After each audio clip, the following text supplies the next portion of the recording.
Okay, so real quickly, I want to go over this. We said that it's boiling at 43 degrees, which is our saturation temperature. Saturation temperature means you have a liquid and vapor mix, which what?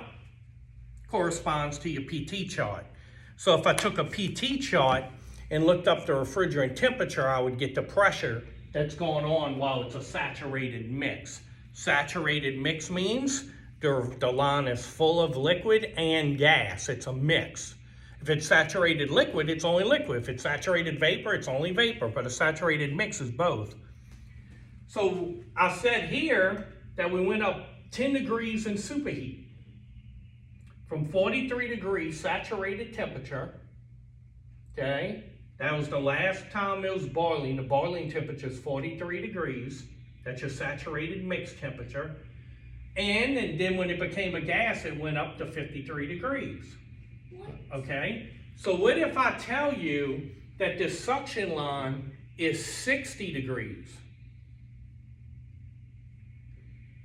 And my measurement is 14 degrees superheat.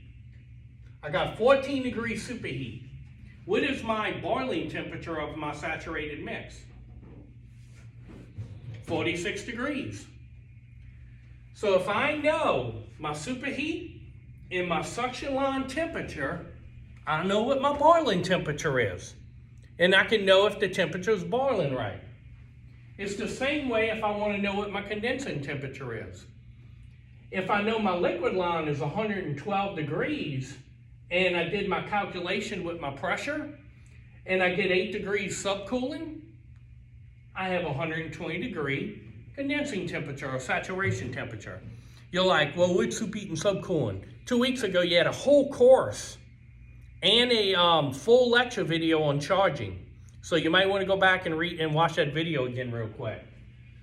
So that's one way you can figure that out. If I know my superheat and my suction line temperature, I can tell you what the evaporator is boiling at and what the saturated temperature is.